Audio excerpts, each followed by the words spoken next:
Appendix, Essays by Jake. The Gay 10% Myth. We're 10% of the population, said a gay character in an American TV sitcom. 1 in 10 people are gay, says the representative of a gay rights group in a televised discussion. Gay men and women represent approximately 10% of the population, says a pamphlet produced by a gay organization. 10% is a huge chunk of the population. Could that many people really be gay? What do modern scientific studies reveal? Do the numbers mean anything? Origins. Before we consider the above questions, let's discuss where the 10% figure came from. Back in the 1970s, a national gay task force campaigner called Bruce Voller started to use the 10% figure. He wanted to convince the American public that gays are everywhere in order to support their campaign. He derived the statistic from a 1948 book called Sexual Behavior in the Human Male, written by a famous sex researcher called Alfred Kinsey. When it was released, Kinsey's book shocked America.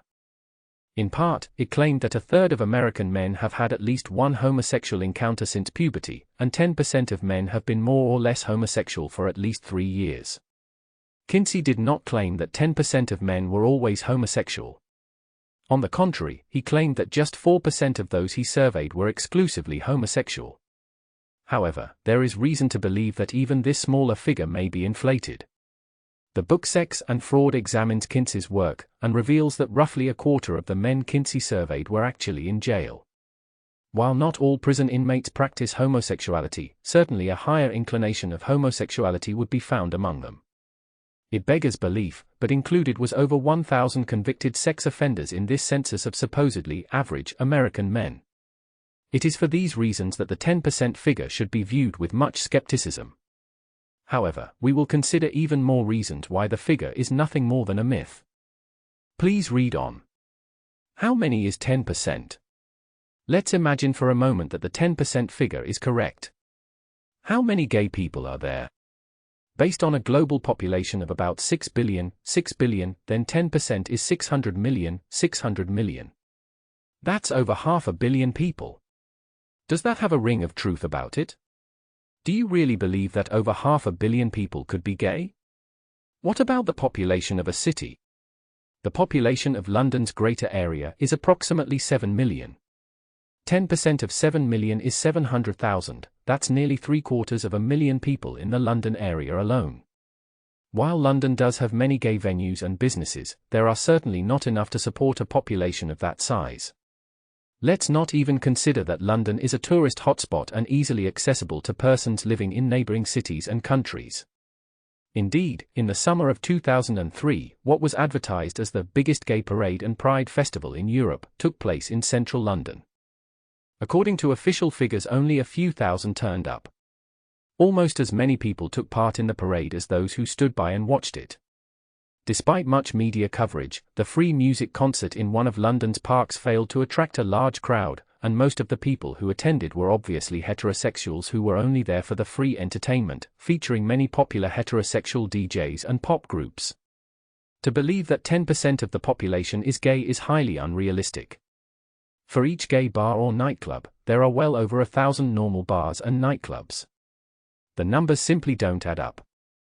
It should also be noted that Kinsey's second report into female sexuality places lesbianism at roughly half of that for males.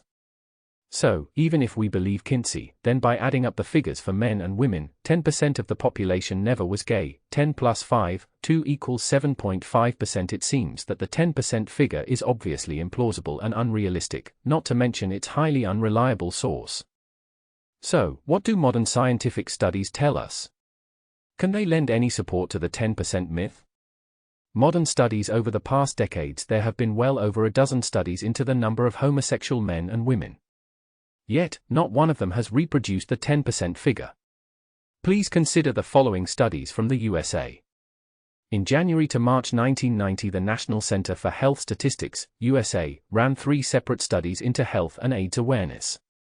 They concluded that less than 3% of men had experienced same-sex relations at least once in the past 15 years. The November 1991 Journal of Sex Research reported how the National Opinion Research Center, USA, ran 4 separate national studies in 1970, 1988, 1989, and 1990 using a total of 7,408 subjects, and a 5th survey on the city of Dallas, Texas, also in 1990. Putting the 4 national survey results together, you find 1.8% of men had male-to-male sex in the previous 12 months. 3.3% experienced it occasionally, or fairly often, as adults. 5 to 7% had such contact at least once in their lives. The Dallas survey reported slightly higher results. In 1993, the Archives of Sexual Behavior incorporated studies by NORC and 3 other studies taken after 1988. The results are 5.5% male and 2.5% female for lifetime homosexual contact. In 1994, the report Social Organization of Sexuality used 3,000 subjects and produced the following results. 1.3% of women reported at least one female sexual partner in the previous year. 3.8% at least one in their lifetime. Among sexually active men, 2.8% reported at least one male sexual partner in the previous year, with 7.1% at least one in their lifetime since puberty. Now let's take a look at some European studies. In November 1990, the British magazine Nature reported on the results of a survey taken in the UK. A pilot study was made of 1,000 British adults. This yielded a result of 9% of men and 4% of women having a homosexual experience at least once in their life. The numbers having a homosexual experience in the last year were 5% and 1% respectively. Later, in December 1992, Nature magazine ran the results of the bigger survey of 19,000 British men. This time the larger test group seemed to yield lower results. It was found that 3.6% of men had at least one homosexual experience in their life, and 1.1% had experienced a homosexual encounter in the previous year. In April 1989, the British Medical Journal ran the article, Sexual Behaviour of Young and Middle-Aged Men in England and Wales, which reported the results of small study of 480 subjects. They found only 1.7% had ever had a homosexual experience, and half of those had only had one such experience. In 1989 in the Netherlands, which has been called a haven for homosexuals, a study of 1,000 subjects revealed 3.3% of men and just 0.4% of women declared a predominantly homosexual preference during the previous year, and 12% and 4% having a homosexual preference at least once in their lives. In 1992, a study in France was reported in both Nature and Science magazines. The study, with a massive 20,055 subjects, reported that 1% of men and 0.3% of women have had same-sex relations in the previous year, 1.4% and 0.4% in the previous 5 years, and 4.1% and 2.6% ever. These types of studies seem to be very popular. No doubt there will be more of them released over the years. Why not do some investigation yourself, and look up one of the above studies, or perhaps a new one as they are released? You will find that the 10% figure for lifelong homosexual desires or behavior is simply a myth. What does it all mean? Does this information mean anything, and is it really important? Yes, it means a lot and it is very important. Firstly, we have to realize that the above facts are not a tightly guarded secret. The very same pro-gay groups, journalists, and politicians that spread the 10% myth actually know all of the facts we've mentioned.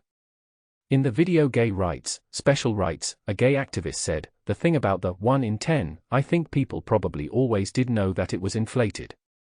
But it was quite a nice number that you could point to, that you could say 1 in 10, and it's a good way to get people to visualize that we're here."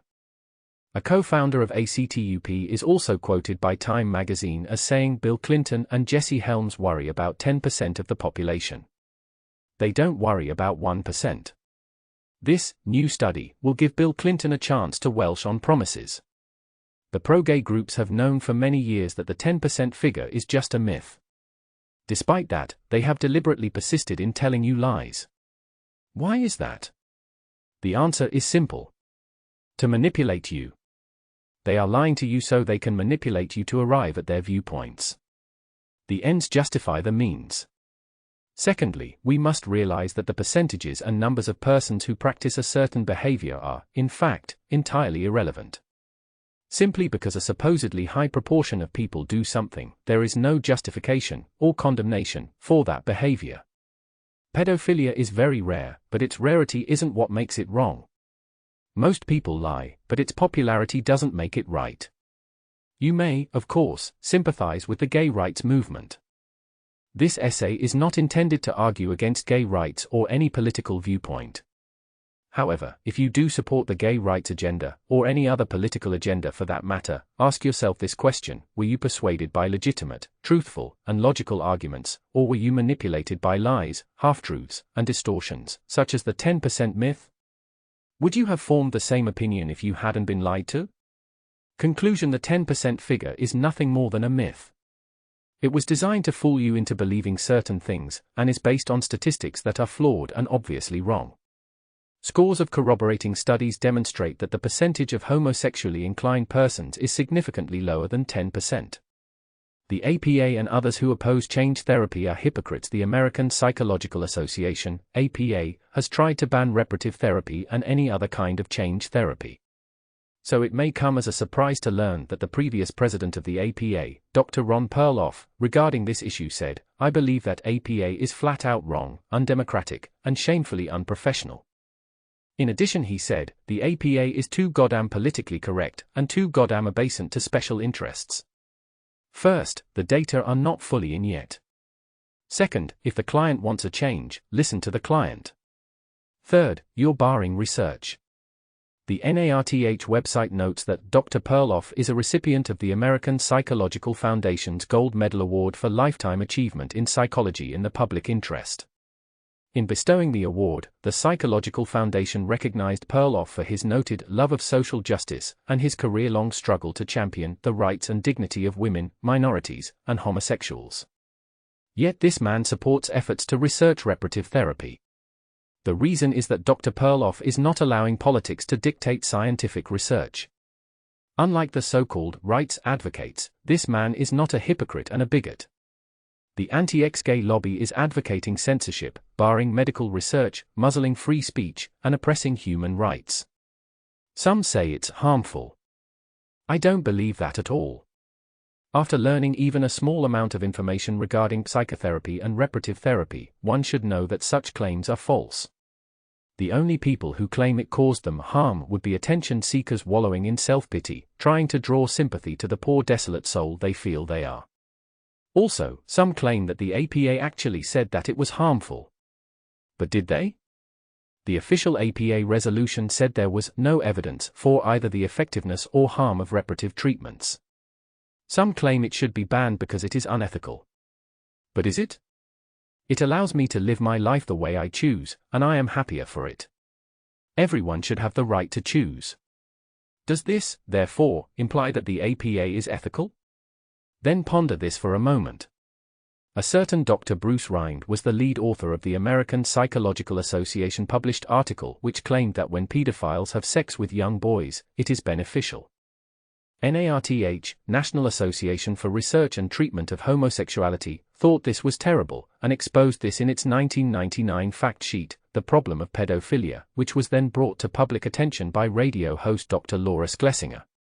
Dr. Laura's outrage against the conclusions of the Rind article led to a reprimand of the APA by Congress.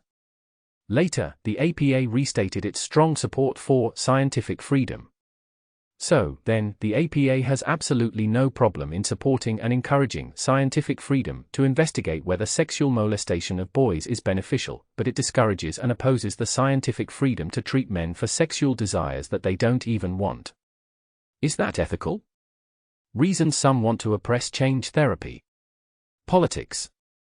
Most of the oppression comes directly from the gay political groups. They, wrongly, think it is part of a right-wing political campaign. Exposes lies. It exposes some of the gay rights lobby as wrong when they claim science proved it is genetic and unchangeable. Fear. Fear that change may actually be possible. Fooled. Well-meaning persons may genuinely believe that it's harmful, although these are really lies they have been told by gay political groups. They think gays are helpless victims who need defending. Ignorance. After hearing stories of persons who have failed to change, some mistakenly concluded that it mustn't work at all, even though there is no medical treatment on earth that has a 100% success rate. Fascists. Anti-gay groups dictate how others should live. Taboo. Because not all gay men and women are happy with their gay lives, some want to silence disquieting voices. Good reasons to keep change therapy available. Choice. Allows persons to choose their own destiny and decide for themselves how they should best live their life. No harm. There is no evidence that it causes any of the harm that some people claim. Ethical. It respects the moral and religious convictions of patients, which are currently ignored or ridiculed by anti-gay psychologists. Benefits. Many persons have claimed that it benefits them immensely, and this has even been documented. It works. There is absolutely no doubt that sexuality is fluid, not set in stone, and can be modified or even changed spontaneously. Interesting. It is an incredibly interesting new field of psychotherapy, and opens up new possibilities never seen before, and should be investigated further. Voluntary. It won't work if it is forced on anyone. Advances knowledge. It extends our understanding of psychology as a whole, and uses methods of psychotherapy that have been long accepted for decades. I will not have my life dictated to by political groups who think their way of life is best for everyone. They use lies, intimidation, dodgy research, slander, and threats to achieve their political ends. I will lead my life the way I choose. Prognosis. There are many factors which affect how well a person undergoing change therapy will progress. Dr. Joseph Nicolosi, in his book Reparative Therapy of Male Homosexuality, lists these factors which a homosexual should have in order to undergo successful therapy. 1. No ambivalence in rejecting a homosexual identity. 2. A lack of indulgence in self-pity. 3. A positive sense of self. 4. Possessing the necessary ego strength to tolerate stress and frustration. 5. Holding traditional values and the sense of oneself as a member of heterosexual society. 6. The ability to resist impulsive behaviors and to postpone gratification. 7. The setting of goals. 8. The capacity to reflect upon, verbalize, and learn from past experiences. 9. Not submitting to a fatalistic attitude or who see life as happening to them. 10. The ability to be honest with oneself and others, as is the ability to identify what one is feeling. 11. Having an appreciation for gender differences. 12. Those who have been less sexually active have better prognoses. 13. Of the utmost value is patience. 14. And acceptance of the ongoing nature of this struggle. Keep in mind, however, that the goal is not a cure. Reparative therapy is never touted as a cure, but simply change. It is amusing to note, however, that many ridiculers often claim therapy is touted as a cure, even putting the word cure in quotation marks, as if they are quoting it from some source. It's amusing because it reveals the profound depth of ignorance in such people. The truth is, therapy is not a cure, and is never described as being such. There are very few persons who have a complete change. The Spitzer study by Dr. Robert Spitzer of Columbia University deliberately examined people who had the guts to complete therapy, and who claimed that change therapy had worked for them. Even among this exclusively successful group, complete change was the case for only 11% of the males. This corroborates with the study by Dr. Van den Aardweg in 1986, which stated that 11% of his clients experienced radical change, which is defined as no homosexual interests except for occasional and weak homosexual flashes at most, and the restoration of full heterosexuality. Do not misunderstand, though. You have every chance of experiencing radical change yourself. Even if you do not, you can experience much change. The Spitzer study used a scale of 0 to 100, 0 being heterosexual, 100 being homosexual, to measure homosexual attraction. Before therapy, the successful males averaged 91 in this scale. However, after therapy they averaged just 23 on the scale. That's a shift of 68 points. Therefore, as one who has undergone therapy, I strongly believe that reparative therapy, and its gender affirmation therapy counterpart, is perfectly good and can shift sexual desire a huge amount. A few tips. Here are some things that I have stuck to since I started therapy. 1. Try to do something associated with your therapy every single day without fail, even something small. 2. Never, ever, look at gay porn or have gay sex or go to gay bars. Each time you do, your progress is delayed, stopped, or reversed. 3. Read, highlight, study and take notes from every reparative therapy book you've got. Read it more than once. 4. Do things to test your masculinity or confront your fears as often as possible. Start small and work up the ladder. 5. Keep away from all caffeine in coffee, cola, weight loss tablets, energy drinks, etc. I know it sounds crazy, but trust me on this, caffeine increases sex drive in some people. 6. Practice self-discipline in small ways. His will help control yourself in the big things. 7. Know some statistics about gay relationships. This will open your eyes to the fallacy of gay love. 8. Get connected with your body. Appreciate that you are a man from the crown of your head to the tip of your toes. 9. Take an interest in masculine things. But find one you can be genuinely interested in. Not all men like football. 80-10. Get help from others. Whether it is mentors, a psychotherapist, your parents, trusted friends, or someone else. Isolation equals death. And a final thing which I must mention, you're not special. If you do things incorrectly, the therapy will not magically work for you because you are somehow different than other men. Take other men's advice, as well as the advice of psychologists. Some things may be difficult to accept, such as admitting personality flaws, but you will benefit by being humble and willing to accept help. Don't be stupid. I once gave some herbal tablets to a friend of mine who had a particular skin condition. I told him the tablets may help treat it. At great expense, I obtained the tablets for him and told him that he must take 3 a day for at least 3 weeks before any changes start to appear. He was very grateful and he agreed to take them. Upon seeing him again a few months later, I asked if the tablets had been any help.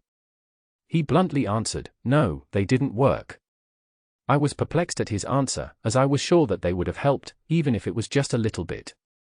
However, I later found out from another member of his family what had happened. After I gave him the bottle, he took just 1 tablet, waited an hour, concluded that it hadn't worked, and then threw the rest of them in the garbage. Therefore, if you're going to give change therapy a try, ask yourself this first: am I going to give it a proper attempt, or am I going to try it just long enough to prove that it won't work, or give up if it doesn't work straight away, or finally, give up after a short time due to sheer laziness?